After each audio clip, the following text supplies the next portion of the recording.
Well, good morning, lovely ladies and gentlemen. Steve Collins coming to you from gorgeous San Antonio, Texas, the second most powerful, passionate, purposeful coach and speaker in the world. Hope you guys are fired up and ready for a fantastic day today. It is beautiful here in San Antonio. It's about 40 degrees and sun shining. It is absolutely stunning. Who is your competition? Who is your competition? And exactly what do you think about that? Who is your competition? And exactly what do you think about that? Why would I like there to be clarity around what you think about it? Because the idea of competition can be perverted into something that actually robs people of opportunity. Let me say that one more time. A perversion. Now, people think of funny things when they hear that word. That just means an off, crooked, not the exact straight way, okay? A perversion of the idea or concept of competition can rob people from opportunities. So let's go into that just a little bit deeper. Let me tell you what I'm talking about. There's all types of different competition. I'll tell you where this stemmed from. Yesterday I had a real close friend of mine reach out to me, and he sent me a text message, and he goes, "Hey dude, do you just realize that when you liked and shared a post, it's some other real estate coach guy, and you're sharing his stuff?" And I said, yes, as a matter of fact, not only am I aware of that, but we talk weekly, and another guy too, who all have different coaching companies.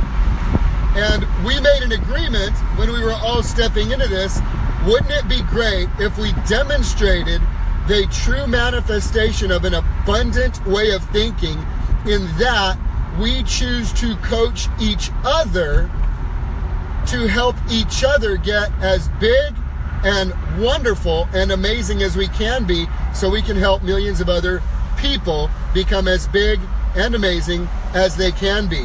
This is a very different concept from a lot of people. See, the idea of competition many times in business is built around two very deep level issues. Number one is greed. Okay, number one is greed. Think about that. Greed can stem from a competitive idea because it's tied to a lack of a sense of abundance, in believing that there is a finite amount of resources in this world, and it can be a problem. Pride is also a part of the equation.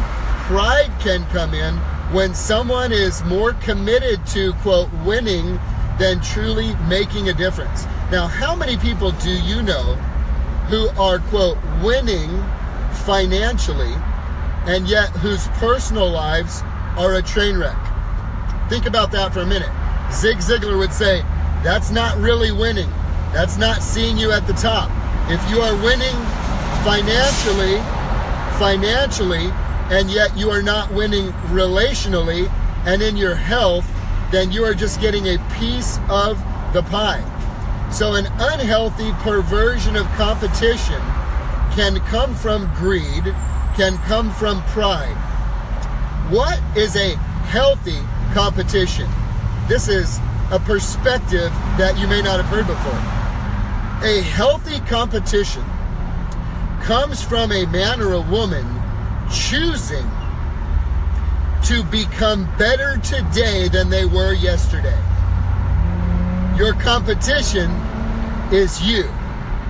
You are your competition. You are in competition with yourself. And let me tell you, the stakes are high in this competition with yourself, because quite frankly, most of the day, from the moment that alarm clock goes off, or as Zig Ziglar would call it, the opportunity clock. He says an alarm denotes there's a fire, an alarm denotes somebody broke in. If you hear it go off, you have an opportunity to start the day, because if you don't hear it go off, you might have already gone and went.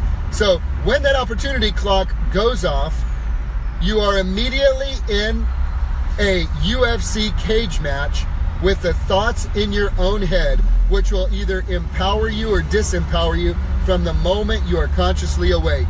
You are in competition with you. No, stay in bed. Don't go work out. It's too cold outside. You didn't sleep. Just relax. Oh, no, don't eat that oatmeal and a couple of egg whites. No, honey. Get you some waffles and get you some Krispy Kreme donuts. Yum. Oh, there's still a milkshake in the fridge from last night. Get that too. There is a competition going on in your mind for who is going to control the outcome of your life. Is it going to be your mind and your spirit, or is it going to be your body getting what it wants when it wants? Competition at its truest form is a man or a woman who is competing with themselves to become the best version of themselves that is available for them, given their giftings and resources. This is why comparison is the thief of joy. Comparison is the thief of joy because everybody has a different history, everybody has a different motivation, and everybody has a different set of skills and gifts. To compare ourselves with another or to compete with another in such a way that it causes us to shrink back or think limited will rob us and others around us from opportunities. Opportunities arrive when you see others on the same mission as you, as with you. Let me tell you where this concept comes from.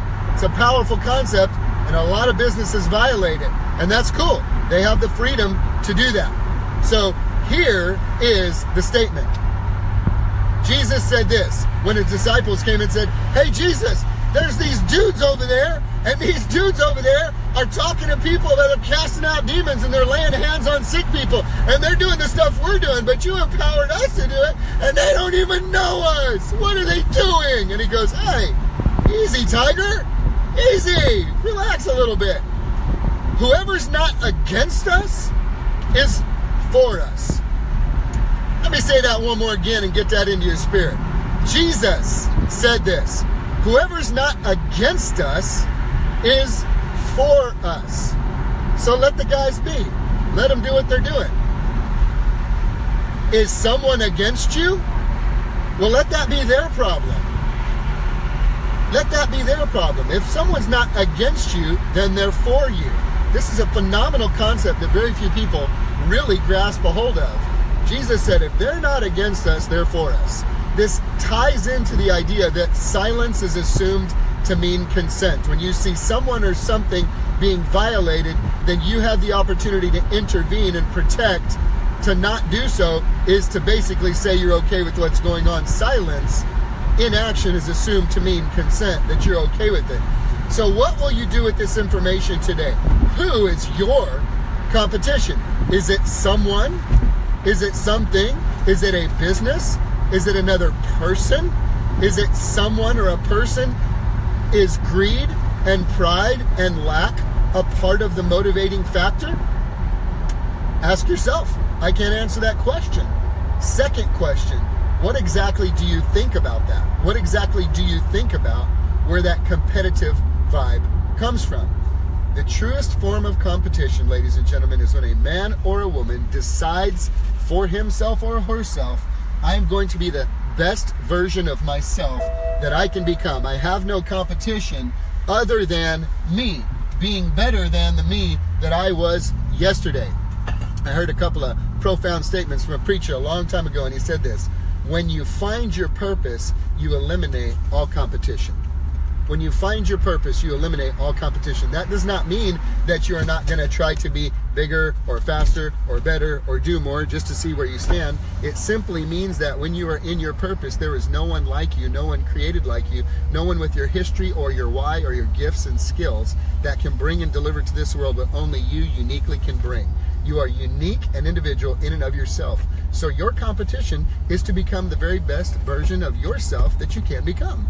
You are competing against you versus you. It is you becoming the very best you can be by utilizing the gifts and talents that God has freely given you and maximizing those gifts and talents to their highest and best use in service to other people. This is the competition that is healthy. This is the competition that feeds your soul. This is the competition that brings you fulfillment.